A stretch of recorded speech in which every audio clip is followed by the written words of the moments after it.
This big boy chili recipe makes 5 800 calorie servings with 54 grams of protein each. Filled with nutrients and flavor, we will begin by chopping our poblano peppers, potatoes, onions, green onion, and mincing our garlic. Next, since we've prepared our ingredients, we will begin by cooking our beef. I'm using 1 kg of minced beef, 85/15. Now, you may be tempted to go with 95 and 5, which is 95 part protein and the rest is fat. However, I discourage you from doing that because it's hard to eat a lot of calories with low fat. Now, what I'm doing here is I'm heating up the pot to a very high heat, and then I'm just adding my meat straight to that, making sure I get a slight char at the bottom, and then I'll mix it up and add some salt and pepper. Then what I'm gonna do is I'm gonna make the fat pool in the middle. So basically you're gonna pull the meats to the side and make the fat in the middle of the pot. Once we've done that, we can add, as I'm doing here, we can add our seasonings, which is 2 tablespoons of chili powder, 1 tablespoon of smoked paprika, 1 tablespoon of cumin, and 1 teaspoon of cayenne pepper. If you can't handle spice, skip the cayenne. I will then let the spices bloom in the middle, which basically means cooking them down a bit, just so they can release their good flavors. And then I'm gonna add my bell peppers and onions and mix everything together really well. Next, we'll add our potatoes and our garlic. Then we're gonna mix that really well and let it cook for just 1 minute while we wash our 200 grams of dry rice. You wash this rice by simply putting it under water and then straining it. And you repeat this process until the water runs clear. Here we add our rice in.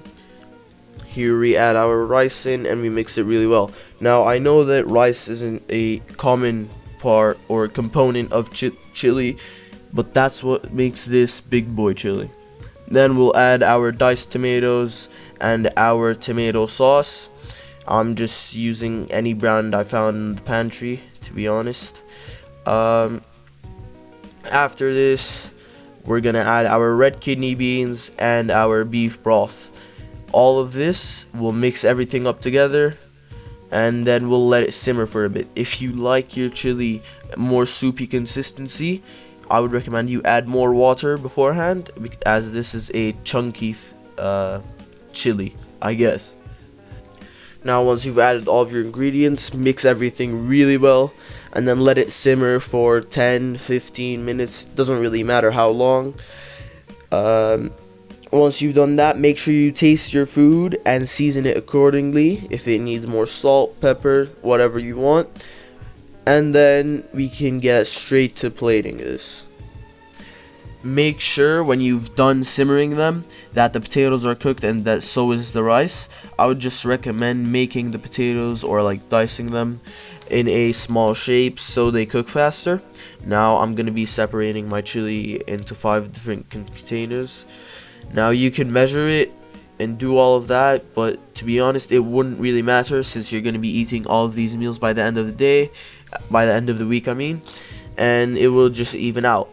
After I spread them out evenly on all 5 components, I'm going to add my cheese and my sour cream and some green onion, and then everything's good to go. You can eat it straight away, you can put it in the freezer, you can put it in the fridge. Now, when you want to reheat this, all you have to do is simply, you can either put it in the air fryer for 10 minutes on 200, or you could simply just heat it up in a normal pot or a normal pan. Everything works. You can even throw this in the microwave, that would do the job just as well. Here you have it, folks. This is some delicious and beautiful big boy chili.